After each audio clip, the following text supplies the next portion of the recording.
These demonic possessions the church refuses to acknowledge will absolutely shock you. The Exorcism of Anneliese Michel. Now imagine the sound of someone growing in 6 different voices, all coming from the same young woman. That's exactly what priests and witnesses reported hearing during the exorcisms of Anneliese Michel, which is one of the most disturbing cases the Catholic Church has ever tried to silence. Anneliese was a bright, deeply religious 23-year-old student from Germany. Now, she wasn't just any girl, she was kind, devout, and dreamed of becoming a teacher, but her life spiraled into something unimaginable after she began suffering from seizures at the age of 16. Doctors diagnosed her with temporal lobe epilepsy, which is a condition that can cause hallucinations. But as the years went on, her family and even her doctors started to notice things that just couldn't be explained by medicine. Now, Anneliese began hearing voices that told her she was damned, and she claimed to see demonic faces everywhere she looked. Crosses made her recoil in pain. She couldn't even enter a church. She screamed when holy water touched her skin, and her parents described seeing her contort her body in impossible ways and bark like an animal for hours. When priests were called in, they claimed she spoke fluent Latin, a language she had never studied, and identified herself as 6 different entities: Lucifer, Judas, Iscariot, Nero, Cain, a really bad guy who I can't talk about, and a disgraced priest named Fleischmann. Now, over 10 months, 2 priests performed 67 separate exorcisms, some lasting up to 4 hours as Anneliese's body kind of withered away to less than 70 pounds. By the time she passed away in 1976, her knees were shattered from kneeling in prayer for so long. Her last words were heartbreaking. She whispered to her mother, "Mother, I'm afraid." Now, the church quietly buried the case, but tapes of her exorcisms with guttural growls, snarling laughter, and overlapping demonic voices leaked years later, terrifying anyone who heard them. The church still refuses to acknowledge her possession, labeling it a medical failure. But many priests who actually saw her firsthand swore there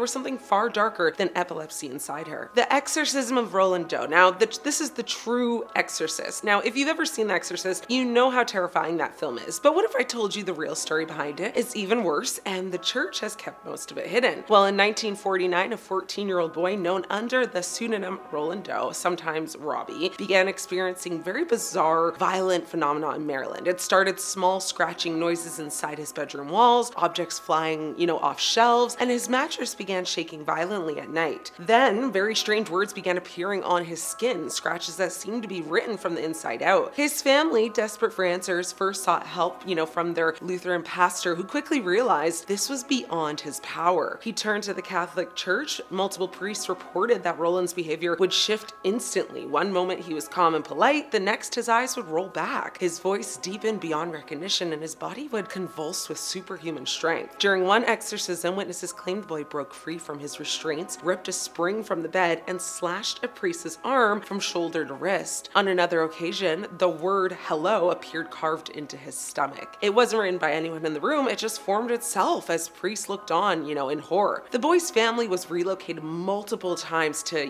continue this ritual, eventually ending up at a Jesuit hospital in St. Louis. Over a month of nightly exorcisms, priests recorded that Roland levitated, spoke in Latin, and growled in voices that didn't belong to him. The final exorcism ended with him screaming the words, "Satan, I am Saint Michael. You will leave this boy now." Then, according to witnesses, a loud kind of sound echoed through the room. Roland fell back onto the bed unconscious, and when he woke up, he whispered, "It's over." So the Catholic Church sealed the official records, but priests later admitted that several exorcists involved refused to speak of what they saw ever again, and the boy's real identity, still protected today, remains, one of the most guarded secrets in modern exorcism history. The Smurl Haunting. If you think demons only attach to people, think again. The Smurl family learned that evil can actually infest an entire home. Now, in the quiet suburb of West Pittston, Pennsylvania, Jack and Janet Smurl moved into what they thought was their dream house in the late 1970s, but within weeks, things turned nightmarish. The smell of rotting flesh would fill the air, walls kind of with brown ooze, and an unseen force slammed their dog into a wall so hard it left a dent. At night, the family reported hearing growls, footsteps, and whispering voices calling their names. Now, the demon targeted everyone differently. It actually essayed Janet while she slept, apparently. It hurled Jack across the room in front of witnesses. Their daughters were terrorized by shadowy figures that hovered over their beds. And when the family called the church, priests initially dismissed them until famed demonologists Ed and Lorraine Warren got involved. Lorraine later claimed she saw a dark human-shaped mass crawl up the wall and vanish into the ceiling. The Warrens described the entity as,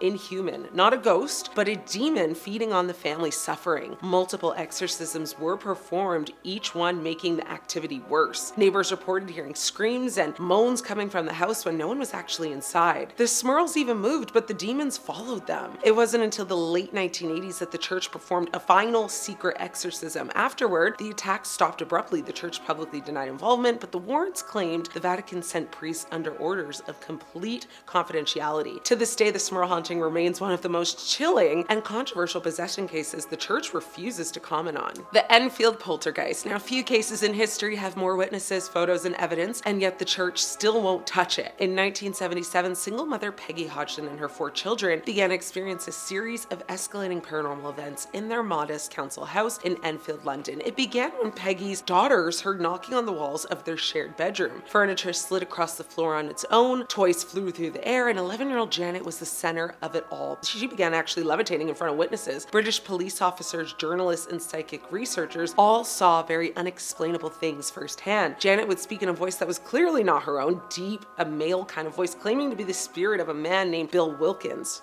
Now, he had passed away in the house years before that, but soon the activity grew a lot darker. Janet was seen being thrown from her bed by invisible hands, twisted in midair, and dragged across the room. Investigators reported extreme temperature drops and even bite marks that appeared out of nowhere. The local priest refused to continue visiting after one encounter left him violently ill. The church worried about public backlash and accusations of hysteria, so they declined to perform an exorcism. Instead, it actually distanced itself from the family. But recordings from the investigation, over 200 hours worth, still exist. They actually contained Janet's horrifying possession voice and the sound of furniture moving when no one was actually near it. Skeptics still debate whether the Enfield Poltergeist was real or staged, but when dozens of independent witnesses, police, reporters, and neighbors, they all describe the same impossible things, it's very hard to call it fake at that point. The possession of David Glatzel and the devil made me do it case. Now, this story is one of the few cases where demonic possession became a legal defense in court, and the church wanted nothing to do with it. In 1980, 11-year-old David Glatzel began seeing a mysterious shadowy figure with hooves and glowing eyes. He said it threatened to steal his soul. Within days, he was having violent fits, growling, and speaking in voices that weren't his. The family called Ed and Lorraine Warren, who said they found clear signs of demonic possession. Now, over several days, they assisted priests in performing multiple exorcisms. During one of them, a witness claimed they saw a black mist rise from David's body and move towards his sister's boyfriend, Arne Cheyenne Johnson. Arnie allegedly shouted, "Take me instead." Weeks later, Arnie began acting strangely, moody, distant, aggressive, and on February 16th, 1981, he brutally hurt his landlord to unaliving him, claiming he didn't remember doing it. Now, during the trial, his defense attorney argued that, Arnie had been possessed when he committed this crime. It became known worldwide as the devil made me do it case. Now, the church distanced itself completely, refusing to confirm or deny its role in David's exorcism, but witnesses, including the Warrens and multiple family members, insisted they saw supernatural forces at work. Arnie served just 5 years in prison for far less, that was